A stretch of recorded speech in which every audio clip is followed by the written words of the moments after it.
तो आज आप सभी लोगों के लिए खुशखबरी है। और खुशखबरी ये है कि आज का जो न्यूज़पेपर है उसमें कुछ भी खास एडिटोरियल आया नहीं है। तो चलो एक बार नजर डाल लेते हैं 30 सितंबर के एडिटोरियल्स पर और देखते हैं कि क्यों हमारे लिए कुछ खास नहीं है एग्जाम पर्सपेक्टिव से। पहले अगर हम एक्सप्लेन सेक्शन देखते हैं तो इसमें जो डिसमेंटल किया गया है OFD, ये यहाँ पर इसके बारे में बात की जा रही है। तो ये एग्जाम पर्सपेक्टिव से वैसे देखा जाए तो इतना कुछ खास नहीं है, लेकिन फिर भी आपके लिए होमवर्क है, आप ये जो 11 बजे का लेक्चर रहेगा उसमें पढ़ के आना। देन ये अगर हम देखते हैं तो ये भी कुछ खास नहीं है। ये जो कार्टेल सिस्टम है, कार्टेल सिस्टम काम कैसे करती है ये ऑलरेडी हमने देखा हुआ है, ये वाला जो एडिटोरियल है। या फिर अगर आपने ये वाला वीडियो देखा है तो आपको समझ में आ ही जाएगा क्या कार्टेल सिस्टम होता है, किस तरीके से वो काम करता है। तो सारी चीजें जो है वो एक्सप्लेन की हुई है ना। कार्टेल सिस्टम मैंने आपको बताया था कि अगर ग्रुप ऑफ कंपनीज जो होती है वो अगर कोई प्राइजेस जो है अगर वो फिक्स कर ले या फिर प्रोडक्शन जो है वो फिक्स कर ले, मतलब ऐसी चीज जिससे सभी जो पूरे कंपनीज है उनका कंपटीशन खत्म हो जाए। कंपटीशन कब होता है कि जब हम कोई चीज बेहतर करने की कोशिश करते हैं, जब हम किसी और से प्राइस कॉम्पिटिटिव रखते हैं, प्रोडक्शन कॉम्पिटिटिव रखते हैं, क्वालिटी कॉम्पिटिटिव रखते हैं। लेकिन अगर हम सभी कंपनीज मिलकर, जैसे ऑटो रिक्शा वाले होते हैं कि अगर आप एक के पास जाओगे, भैया वहां पर जाना है, कितने लोगे, 50 रुपए, दूसरे के पास जाओगे 50 रुपए, तीसरे के पास जाओगे 50 रुपए। उसने क्या किया है, कार्टेल सिस्टम यहाँ पर डेवलप की है ना, कि वो एरिया में जितने भी ऑटो वाले रहेंगे सभी ने सेम प्राइस जो है वो फिक्स की हुई है। इसमें कंपटीशन रहेगा क्या, नहीं रहेगा। अब इससे प्रॉब्लम क्या होता है, प्रॉब्लम एक तो इनोवेशन जो है वो खत्म हो जाता है कि इनोवेशन जो है वो कुछ भी नहीं हो पाएगा। कंपटीशन ही नहीं है तो कौन इनोवेशन करेगा यार। अब कंपटीशन नहीं है तो कौन इन्वेस्टमेंट करेगा, इन्वेस्टमेंट जो है वो भी नहीं आती है। तो ये कुछ प्रॉब्लम्स जो है हमें देखने को मिलते हैं कार्टेल सिस्टम की वजह से, है ना। और then competition commission of India के बारे में ऑलरेडी देखा हुआ था उसी टाइम पर। तो यहाँ पर भी कुछ खास निकल कर नहीं आता है। देन उसके बाद अगर हम जाते हैं तो ये रीशफलिंग जो है ये हमें देखने को मिल रहा है, तो ये भी बिल्कुल इंपॉर्टेंट नहीं है। रूरल डेप्थ ट्रैप अगर हम देखते हैं, देखिए ये जो एडिटोरियल है ये आपने कई बार सुना होगा इसके बारे में, क्योंकि कई बार डिस्कशन जो है वो भी होता रहता है कि जैसे जो फार्मर्स होते हैं, अगर हम रूरल एरिया की बात करते हैं, जो फार्मर्स होते हैं वो कहाँ से लोन लेते हैं। चलिए प्रीति आप बताइए मुझे, जो रूरल एरिया में फार्मर्स होते हैं वो कहाँ से लोन लेते हैं mostly. Sir mostly money lender से, जो गांव के कोई बड़े हो उनसे। बिल्कुल सही कहा आपने, बिल्कुल सही कहा। तो ये क्या होता है कि जब वो बैंक से लोन लेना चाहते हैं, भले ही बैंक में उनको बहुत सस्ते दामों पर लोन मिलते हैं, लेकिन स्टिल वो बैंक से नहीं ले पाते हैं। उसका कारण क्या है, पहली चीज तो कई सारे कॉम्प्लिकेशंस आते हैं। एक तो जब वो लोन लेते हैं तो वो अगर रिपे नहीं कर पाए, तो रिपे न कर पाने की वजह से NPA हो जाता है, फिर बैंक जो है फिर से उनको लोन देना नहीं चाहती है। तो उस वजह से बैंक से उनको लोन मिलना जो है वो बंद हो जाता है। अब उनको खेती तो करना है, फार्मिंग तो करना है, क्या करेंगे, फिर वो जाते हैं मनी लेंडर के पास, है ना। मनी लेंडर बोलता है आओ कभी हवेली पर। फिर उसके बाद मनी लेंडर जो है उसके पास पैसे उनको कितने ब्याज दर पे मिलते हैं, 40-40 50-50% ब्याज दर पे मिलते हैं। अब सोचिए कि इतना इतना पहले वो जो बैंक का ब्याज दर है 5-6% 7%, वही नहीं चुका पा रहे हैं, कहाँ वो 40-40 50-50% का ब्याज दर चुका पाएंगे। इससे क्या होता है, एक मनी लेंडर से बचने के लिए दूसरे मनी लेंडर के पास जाते हैं, उसके पास से पैसा ले लेते हैं। और फाइनली अल्टीमेटली होता क्या है इन दी एंड, कि उनकी जमीन जो है वो भी यहाँ पर चली जाती है। मनी लेंडर जो है जो उसकी जमीन है वो भी जब्त कर लेता है। तो ये यहाँ पर होता है रूरल डेब्ट ट्रैप। तो यही चीज यहाँ पर बताई गई है और कुछ भी खास इसमें देखने को नहीं मिल रहा है। देन उसके बाद नेक्स्ट अगर हम आगे जाते हैं तो यहाँ पर हमको देखने को मिल रहा है against the rule of game. ये भी बिल्कुल भी कुछ खास इसमें नहीं है। यहाँ पर फ्रीडम फ्रॉम हेट यहाँ पर देखने को मिल रहा है। देखिए ये जो हेट स्पीचेस होती है, ठीक है, जो हेट स्पीचेस बोलिए या फिर जो हेट यहाँ पर फैलाया जाता है, जो हेट यहाँ पर हमें देखने को मिलता है, तो उससे कैसे हम लड़ सकते हैं। तो याद कीजिए जो हमने पुलिस रिफॉर्म देखा था, है ना, जो पुलिस रिफॉर्म हमने देखा था, तो पुलिस रिफॉर्म जो है वो भी यहाँ पर लागू होता है। दूसरा हेट स्पीचेस जो है वो अलग अलग कारणों से हमें देखने को मिल सकते हैं। जो हेट स्पीचेस अगर पॉलिटिशियन कोई दे रहा है तो वो रिलीजन के बेसिस पर हो सकता है, वो रेस के बेसिस पर हो सकता है, वो कास्ट के बेसिस पर हो सकता है, उसके बेसिस पर, लैंग्वेज के बेसिस पर हो सकता है कि वो हेट जो है वो वहां पर प्रोपोगेट करे। उसके लिए एक तो हमारे संविधान के तहत भी हमें बहुत सारी चीजें देखने को मिलती है। उसी के साथ साथ जो हेट स्पीचेस है उसको रोका जाना चाहिए, जो लोग है वो इन्फ्लुएंस में नहीं आना चाहिए, है ना। तो बेसिकली देखा जाए तो एग्जाम में पूछने लायक कुछ भी नहीं है। देन यहाँ पर मार्केल अगर हम देखते हैं तो ये मार्केल के बारे में जर्मनी कुछ भी मतलब नहीं है सबका। तो अब फिर अब करें क्या, यहाँ पर कुछ भी इंपॉर्टेंट नहीं है। तो हम एक काम करते हैं, द इंडियन एक्सप्रेस अगर आप देखोगे, इंडियन एक्सप्रेस जो मैंने आपको भेजा, वो पूरे पेपर में ही कुछ खास नहीं है। मतलब अगर आप न्यूज आर्टिकल देखोगे, न्यूज भी कोई खास नहीं आ रही है। तो इसलिए हम एक काम करेंगे, आज हम द हिंदू जो है वो न्यूज़पेपर पर हम नजर डालेंगे, ठीक है। द हिंदू को देखेंगे कि इसमें कुछ न्यूज जो है क्या हमको खास देखने को मिलती है जिससे कि कुछ हमें फायदा मिल जाए, ठीक है। तो यहाँ पर सबसे पहले तो हम शुरुआत करते हैं फ्रंट पेज से। तो यहाँ पर फ्रंट पेज अगर हम देखें तो यहाँ पर पंजाब जो है उसका यहाँ पर टर्मोइल देखने को मिल रहा है। तो अभी एक काम करते हैं, जो अनिल है वो थोड़ा पंजाब में जो भी सिनारियो चल रहा है उसको बताएंगे, जो भी पॉलिटिकल सिनारियो चल रहा है उसके बारे में इंफॉर्मेशन देंगे नॉलेज पर्सपेक्टिव से। मतलब एग्जाम में हमको काम आना चाहिए, अगर हम एग्जाम दे रहे हैं तो हमको काम ऐसी कोई इन्फॉर्मेशन आप पंजाब में जो अभी सिनारियो चल रहा है उसके हिसाब से बताओ।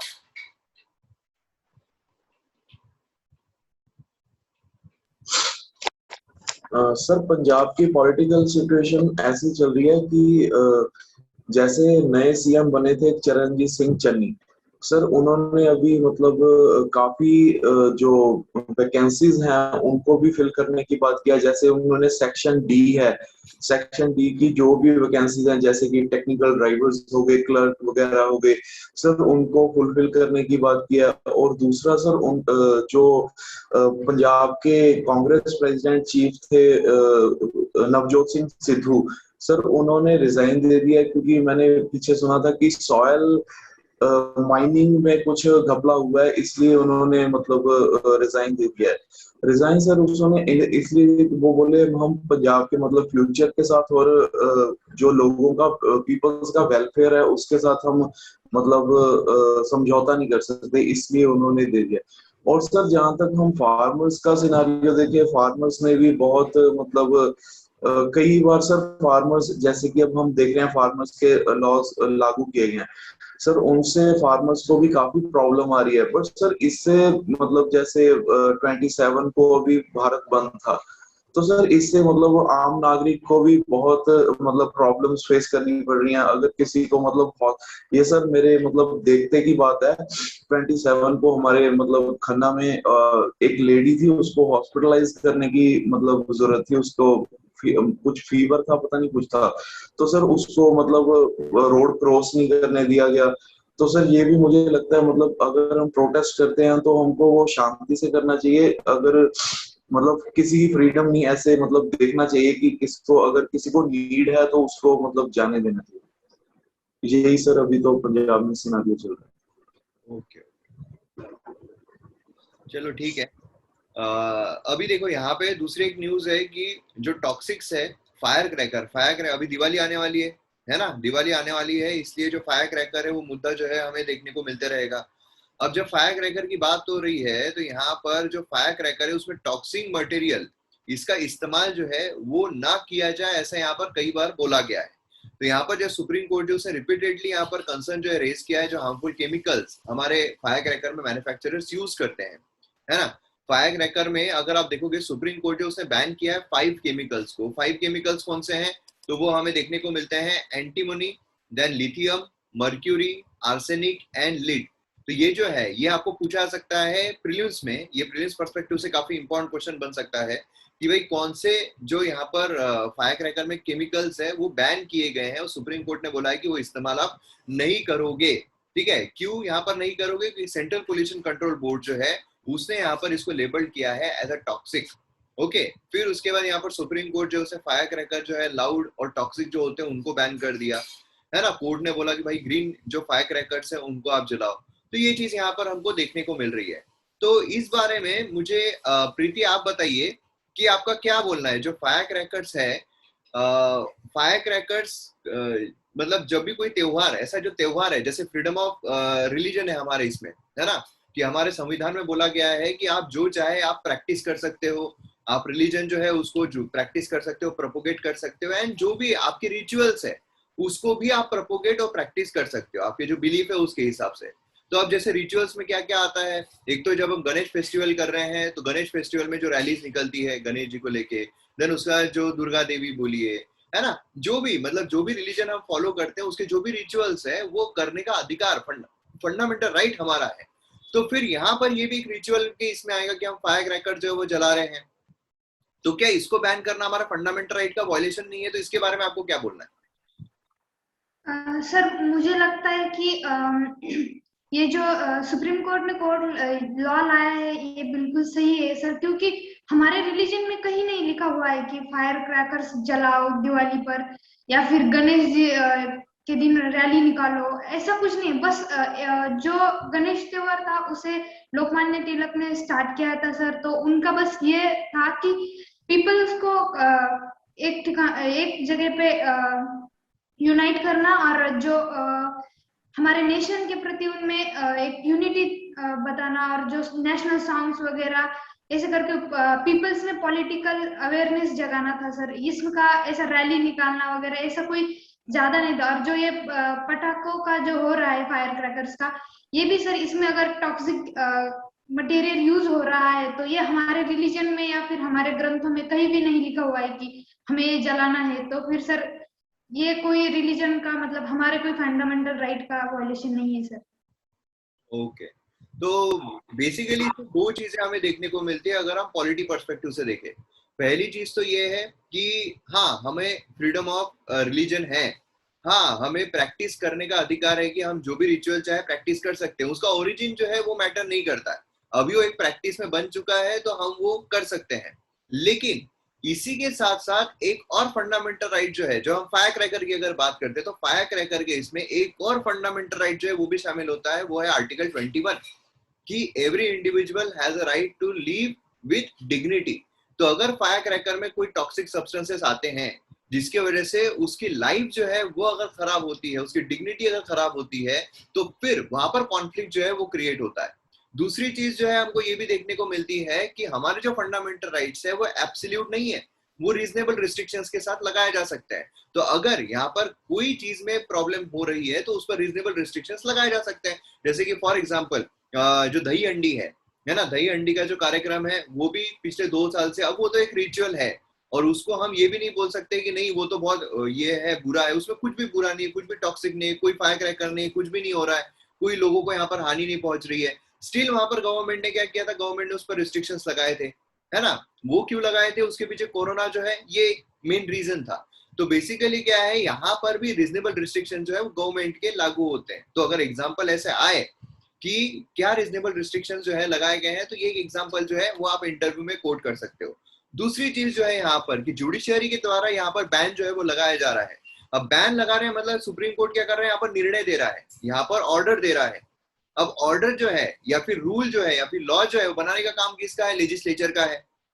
तो अब लेजिस्लेचर ने लॉ बनाना चाहिए। क्या ये जुडिशियल एक्टिविज्म का एक एग्जांपल नहीं है ना। अब मुझे आप बताइए प्रद्युमन, क्या ये जुडिशियल एक्टिविज्म का एग्जांपल है या जुडिशियल ओवररीच का एग्जांपल है? सबसे पहले तो अनिल आप बताओ जुडिशियल एक्टिविज्म और जुडिशियल ओवररीच में क्या फर्क है, देन उसके बाद प्रद्युमन बताएंगे कि एग्जांपल किस चीज का है। सर जुडिशियल एक्टिविज्म वो होता है जब मतलब हम किसी भी कानून में जाते हैं, जैसे पार्लियामेंट में गए, तो उसके लिए मतलब जुडिशरी में कोई लॉ नहीं है, तो सर जुडिशरी खुद से आगे होकर उस पर लॉ बना देती है, तो उसको हम बोलते हैं जुडिशियल एक्टिविज्म। और सर अगर जुडिशरी मतलब पार्लियामेंट का ही काम करने लग जाए, उस पर ही सभी लॉ लाने लग जाए, तो उसको हम जुडिशियल ओवररीच बोलेंगे। ओके, तो बेसिकली जुडिशियल एक्टिविज्म और जुडिशियल ओवररीच क्या होता है कि अगर समझ लो कि अगर हमारा जो लेजिस्लेचर है वो इनकैपेबल हो रहा है कि वह कोएलिशन की गवर्नमेंट बनी हुई है and they are just busy कि उनका जो गवर्नमेंट है वो वहां पर बना हुआ रहे, है ना। तो वो इनकैपेबल है कि जो लॉज अभी लाने हैं जो बहुत इंपॉर्टेंट है उसके लिए अगर इनकैपेबल है, तो अगर कोर्ट जो है वो उसके लिए लॉज लेकर आता है तो वहां पर हम जुडिशियल एक्टिविज्म कहेंगे।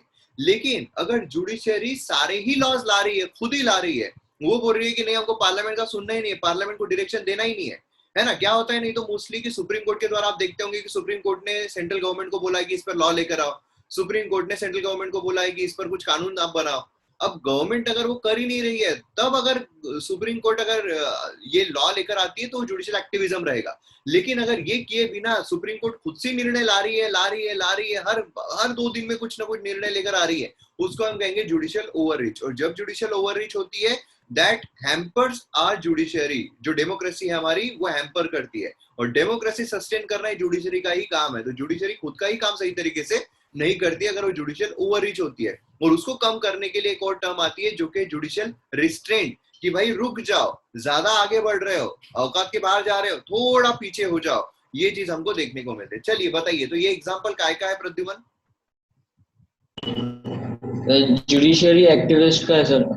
अगर कोई लॉज अगर लेजिस्लेचर नहीं बना रही, अगर कोई कलेक्टिव इशू अगर कोई आ रहा है, तो उसके लिए जुडिशियल एक्टिविस्ट अपना दे सकती है, बना सकती है कोई भी लॉ उसके लिए। और एक पॉजिटिव जो अप्रोच है, मतलब पॉजिटिव जुडिशियल एक्टिविस्ट है।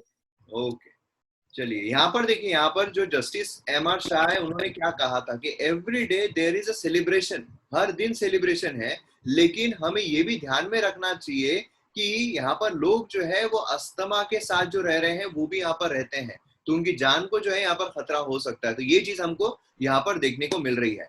क्लियर है? तो ये चीज काफी इंपॉर्टेंट है। देन उसके बाद यहाँ पर अगर हम बात करते हैं, नीपा के एंटीबॉडीज जो है वो यहाँ पर बैट सैंपल में हमें देखने को मिले हैं। तो नीपा वायरस, ये आप सभी को पता है, ये भी एक वायरस है जिसका मलेशिया बोलिए, बांग्लादेश बोलिए, वेस्ट बंगाल बोलिए, है ना, तो इस तरीके से हमें चीजें देखनी है। देन केरला बोलिए, तो मतलब इंडिया में भी इसका जो है वो प्रकोप आया है। और कोरोना वायरस के पहले भी मतलब जस्ट 1 साल पहले भी निपा वायरस जो है वो भी हमें उसका आकाल जो है वो देखने को मिला था। ठीक है, तो ये एक चीज आपको ध्यान में रखनी है। देन उसके बाद हम रीजनल पेज जो है वो नहीं देखेंगे। देन उसके बाद सीधा हम यहाँ पर जो देख लेते हैं, रीजनल पेज भी देख लेते हैं। देन उसके बाद इस तरीके से न्यूज एडिटोरियल जो है वो हमको देखने को मिल रहे हैं। यहाँ पर तो कुछ भी खास नहीं है। ठीक है, यहाँ पर एक न्यूज आती है जो कि है contempt plea, contempt of court की यहाँ पर बात की जा रही है। हाँ, मिल गया, एक इंपॉर्टेंट चीज मिल गई, कंटेम्प्ट ऑफ कोर्ट। तो यहाँ पर कंटेम्प्ट ऑफ कोर्ट जो है, चलिए प्रीति आप बताइए कंटेम्प्ट ऑफ कोर्ट के बारे में आपको पता है? बेसिकली मतलब कोर्ट की इंसल्ट करनी होती है सर, बट मुझे इसका कोई एग्जांपल याद नहीं आ रहा। ओके, देखिए कंटेम्प्ट ऑफ कोर्ट मतलब क्या होता है कि अगर आप कोर्ट का नाम खराब कर रहे हो, अगर आप कोर्ट का कॉन्फिडेंस जो है लोगों का, जो लोग क्या करते हैं, सबसे इंपॉर्टेंट पिलर जो है कोर्ट को क्यों बोलते हैं, क्योंकि जो कानून है वो लाना वो है लेजिस्लेचर का काम, है ना, कानून को इम्प्लीमेंट करना वो है एग्जीक्यूटिव का काम। अब ये कानून सही है या नहीं, अगर ये सही है तो फिर तो बहुत अच्छा है, लेकिन अगर ये कानून गलत है तो फिर लोग जो है वो न्याय के लिए कहाँ जाएंगे? न्याय के लिए उनको तो जुडिशरी में ही जाना पड़ेगा, है ना। तो बेसिकली क्या है कि जो न्याय है, जो जस्टिस है, वो यहाँ पर डिलीवर होने के लिए हमारे यहाँ पर जुडिशरी है। और अगर जस्टिस डिलीवर नहीं हो सकता तो फिर यहाँ पर प्रॉब्लम जो है बहुत ज्यादा क्रिएट हो जाते हैं। तो अब क्या है कि अगर सोचिए कि कोई अगर जुडिशरी में जा रहा है और अगर उसको पहले से ये है कि नहीं यार मेरे को तो न्याय नहीं मिलने वाला है, मैं ये जुडिशरी तो कुछ काम ही नहीं करती है, यही नहीं होती है, वही नहीं होती है, तो इससे क्या हो रहा है, उससे जुडिशरी जो उसकी इमेज हैम्पर हो रही है, जुडिशरी की इमेज हैम्पर हो रही है, उसको हम कहते हैं contempt of court. Contempt of court जो है वो दो तरीके के होते हैं, एक होता है सिविल और एक होता है criminal. Civil contempt of court मतलब क्या है कि डिसओबे करना, जो भी यहाँ पर निर्णय कोर्ट के द्वारा दिया गया है उसमें डिसओबीडियंस यहाँ पर दिखाना, कि अगर कोर्ट बोल रहा है कि भाई तुमको ये करना पड़े, नहीं नहीं मेरे को नहीं करना है, आई डिसओबे, ये अगर है तो फिर वो सिविल कंटेम्प्ट जो है उसमें गिना जाएगा। और क्रिमिनल इसमें होता है कि अगर आप कोर्ट को स्कैंडलाइज कर रहे हो कि कोर्ट जो है ये बहुत बेकार है, ये है, कोर्ट में कोई निर्णय सही नहीं आता है, स्कैंडलाइज अगर कर रहे हो कोर्ट को, उसकी इमेज जो है वो खराब करने की कोशिश कर रहे हो, प्लस उसी के साथ साथ अगर आप कोर्ट की जो भी प्रोसीडिंग्स है उसमें अगर कोई आप प्रॉब्लम्स क्रिएट करने की कोशिश कर रहे हो, वो क्रिमिनल कंटेम्प्ट ऑफ कोर्ट जो है उसमें गिना जाता है। तो अब आपको समझ में आ गया कंटेम्प्ट ऑफ कोर्ट क्या होता है। ये कंटेम्प्ट ऑफ कोर्ट जो है बहुत ज्यादा इंपॉर्टेंट है, इस पर सीधे आपको क्वेश्चंस आ सकते हैं, सिविल और क्रिमिनल। ठीक है, सिविल मतलब सिविल डिसोबीडियंस मूवमेंट, याद रखो, सिविल डिसोबीडियंस मूवमेंट है, तो सिविल मतलब डिसोबीडियंस जो है वो यहाँ पर कोर्ट का करना, डिसोबे करना कोर्ट के जो भी ऑर्डर्स है उसको। एंड क्रिमिनल मतलब क्या है, स्कैंडलाइज करना उसको यार म्यूट करा करो यार, प्रद्युमन म्यूट रखा करो। नेक्स्ट यहाँ पर अगर देखते हैं तो यहाँ पर कुछ भी खास नहीं है। देन उसके बाद नेक्स्ट इस पर यहाँ पर फ्लाई ऐश जो है ना, ये एक इंपॉर्टेंट है। बताइए फ्लाई ऐश जो है इसका सबसे पहला स्टेट कौन सा बना था, जो मतलब फ्लाई ऐश क्या होता है? फ्लाई ऐश मतलब जो धूल वगैरह होता है कंस्ट्रक्शन में निकलने वाला, और मतलब ये है कि जो आप जला रहे हो उसमें से जो भी जो एशेस बाहर निकल रही है, ऐश जो बाहर निकलती है वो फ्लाई ऐश होती है, क्योंकि वो घूमती रहती है, वो सस्पेंडेड रहती है पूरे हवा में। इसकी वजह से क्या है कि वो चोकिंग करती है, वो जो लंग्स है उसको खराब करती है, है ना, उसको लेकर उसका कंस्ट्रक्शन की इसमें इस्तेमाल करना। ये पहला स्टेट कौन सा बना था मुझे बताइए, फर्स्ट स्टेट जिसने फ्लाई ऐश का सही इस्तेमाल यहां पर कोशिश की, फर्स्ट स्टेट। अच्छा चलो हिंट देता हूं, आपसे पूछने का जो आपसे पूछने का उसके पीछे एक बहुत बड़ा कारण है और इसका जवाब आप ही दे सकती हो, इतनी बड़ी हिंट मैंने दे दिया आपको। अरे इतनी बड़ी हिंट मैंने दे दिया हूं आपको। Sir sir Maharashtra. महाराष्ट्र। देखो यार, ये मेरी स्क्रीन दिख रही है आपको? Yes sir.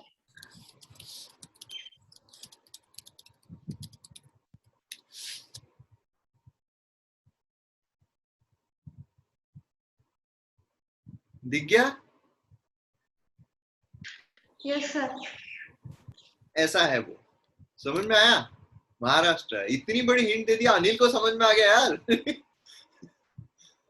सर उनसे पहले बताया था मैंने। हाँ, तो फ्लाई ऐश जो है वो, ये आपको एक चीज ध्यान में रखनी है, ठीक है, क्योंकि क्वेश्चन आया नहीं है, इस पर आ सकता है क्वेश्चन। ओके, देन उसके बाद नेक्स्ट देखते हैं, तो यहाँ पर भी कुछ खास जो है वो देखने को नहीं मिल रहा है। देन उसके बाद यहाँ पर इसमें भी कुछ भी खास नहीं है। एंड फिर इसके एडिटोरियल देखते हैं तो वही पीएम फंड जो है, इसमें से पीएम फंड का एक निकल रहा है। तो पीएम फंड, वो सब जो फंड्स होते हैं, अलग अलग जो फंड्स हैं, पीएम फंड आना नहीं आना, वो पूरा पूरा एक मेंस आंसर राइटिंग का जो सेक्शन है ना, उसमें पूरा पूरा मैं आपको बता दूंगा ढांचा इसका, ठीक है, क्योंकि इस पर पूछे जा सकता है और कैसा भी क्वेश्चन पूछा गया उसका सेम जवाब रहेगा। गीग वर्कर होते हैं। गीग वर्कर मतलब क्या है? गीग वर्कर मतलब पता है कि आप लोगों को किसी को भी पता हो तो हाथ ऊपर करो। गीग वर्कर क्या होता है? देखिए क्या है कि अभी सपोज अगर मैं सिंगर हूँ, ठीक है, और सिंगर हूँ तो मैं कोई ना कोई शोज करूंगा, है ना, मैं जॉब थोड़ी करूंगा, मैं क्या करूंगा, मैं शोज करूंगा। अभी जब शोज करूंगा तो जो मुझे शोज है वो कॉन्ट्रेक्चुअल बेसिस पे मिलेंगे, बराबर है, कि भाई एक शो कर लो आप इतना पैसा देंगे, एक शो कर लो आप इतना पैसा देंगे, पुणे में शो है इतना पैसा, मुंबई में शो है इतना पैसा, दिल्ली में शो है इतना पैसा, बराबर है।